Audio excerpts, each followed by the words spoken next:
நேற்று முதுநிலை மருத்துவ படிப்பில் காலியாக உள்ள 18,000 இடங்களை நிரப்ப கட் ஆஃப் மதிப்பெண்ணை -40 தேசிய மருத்துவ தேர்வுகள் வாரியம் குறைத்திருப்பது அதிர்ச்சியை ஏற்படுத்தியுள்ளது. நாடெங்குமுள்ள தனியார் அரசு மருத்துவக் கல்லூரிகளில் MD, MS முதுநிலை மருத்துவ படிப்புகளில் சேர கடந்த ஆண்டு நீட் தேர்வு நடத்தப்பட்டு 2 கட்ட கலந்தாய்வு நிறைவடைந்துவிட்டது. அதில் 800 மதிப்பெண்களுக்கு பொது பிரிவினருக்கு 276 மதிப்பெண்களும், OBC, SC, ST பிரிவினருக்கு 235 மதிப்பெண்களும் கட் ஆஃப் ஆக நிர்ணயிக்கப்பட்டன. ஆனால் 2 கட்ட கலந்தாய்வு நிறைவடைந்த பின்னரும் 18,000 இடங்கள் நிரம்பாமல் உள்ளன.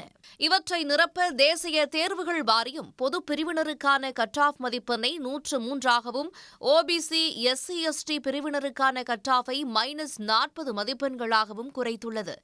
இதன் மூலம் பொது பிரிவினருக்கு 50இல் இருந்து 7ஆகவும், OBC, SC, ST பிரிவினருக்கு 0ஆகவும் கட் ஆஃப் பெர்சன்டைல் மாற்றப்பட்டுள்ளது.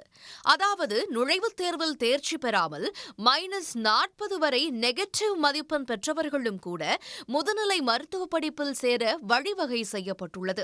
உச்சநீதிமன்றத்தின் உத்தரவுப்படி முதுநிலை மருத்துவ படிப்புக்கான குறைந்தபட்ச நீட் தேர்வு மதிப்பெண் கட் ஆஃப் பெர்சன்டைல் 50ஆக இருந்தது. இந்நிலையில் கலந்தாய்வில் காலி இடங்கள் அதிகரித்ததை காரணம் காட்டி 2023ஆம் ஆண்டு 0 பெர்சன்டைல் இருந்தாலும் முதுநிலை மருத்துவ படிப்பில் சேர அனுமதிக்கும் முறையை ஒன்றிய அரசு கொண்டு வந்தது. இதன் காரணமாகவே நீட் தேர்வில் 0 அல்லது மைனஸ் மதிப்பெண் பெற்றவர்களும் முதுநிலை மருத்துவ படிப்புகளில் சேரும் நிலை ஏற்பட்டுள்ளது.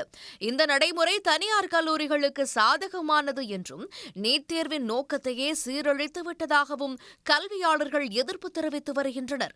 படித்து நல்ல மதிப்பெண் பெற்றவர்களையும் நுழைவுத் தேர்வில் நெகட்டிவ் மதிப்பெண் பெற்றவர்களையும் சமநிலையில் பாவிப்பது எப்படி சரியான நடைமுறையாக இருக்கும் என்பது அவர்களது கேள்வியாக உள்ளது.